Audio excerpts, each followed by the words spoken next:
Florida cities and counties will have to stop putting fluoride in your tap water come July 1st. That's because of a new law signed by the governor. Welcome to a Florida Minute, where I give you just around a minute of the news you missed this morning, because very much something is always happening in the Sunshine State. So fluoride has been used for decades to prevent tooth decay, and Governor Ron DeSantis signed a law to remove such additives from public water systems on Thursday. Yes, use fluoride for your teeth, that's fine.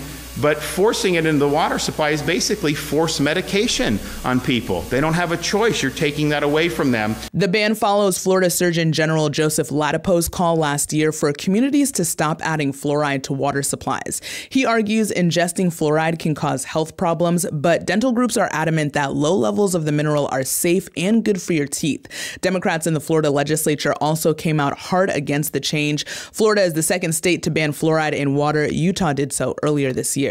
The Florida law goes into effect on July 1st.